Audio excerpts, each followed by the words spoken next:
Choose to rent. Advancing events through technology. In this video, we will show you how to scan a QR code using our rental scanning devices. When scanning QR codes from a name badge, make sure to scan with proper distance and point the laser to the QR code. When scanning from a screen, make sure to increase the brightness of the screen for fast scanning results. Always keep the scanner 4 to 5 inches away from the screen.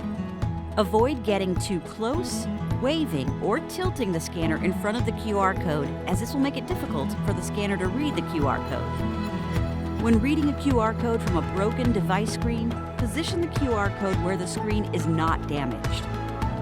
And remember, always keep your scanner charged to avoid scanning interruptions.